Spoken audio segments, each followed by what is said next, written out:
Yo, what up? Sports Pitch TV nga pala. Yo, mga chong, may napansin naman akong player dito na 6'7 yung height niya and yung wingspan niya is 7 feet. And mga chong, for me, pwede ito mapasok kala Coach Mav para maturuan nga ng proper footwork. So, mga chong, sana i-share ninyo at sana umabot to kay Coach Mav.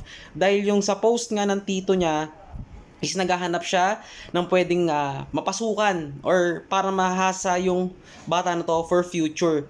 Men, pwede itong maging next kay Soto. Grabe yung height nito. Yo mga chong, bago natin simulan yung video na to, focus muna sa goal. Let's go! Shout out sa Sports Pitch TV.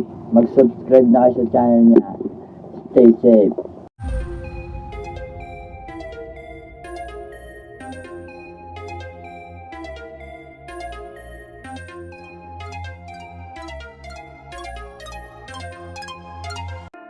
Yo mga chong, pinag-uusapan nga ngayon sa basketball community ang batang ito. At sa FB post nga ni Sir Lloyd noong January 28, tila naghahanap nga ito na pwedeng mag-sponsor to build a better future para sa pamangking niya. Kung makikita nyo mga chong, ang height nito talaga 6'7 at 7 feet naman ang wingspan nito. Ito nga ay si Renny Boy Tagokon, 14 years old from Cagayan de Oro.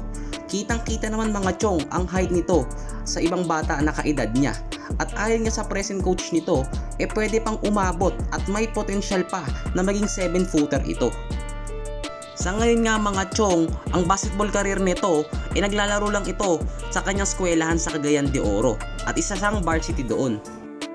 Well mga chong, maganda nga na makita ito nila Coach Mavs dahil alam naman natin ang adhikain ng Mavs Phenomenal Basketball, ang makatulong sa mga aspiring or future pro player ng ating bansa. Sana nga mga chong makita nila Coach Mavs ito at matulungan dahil grabe ang potensyal ng batang ito.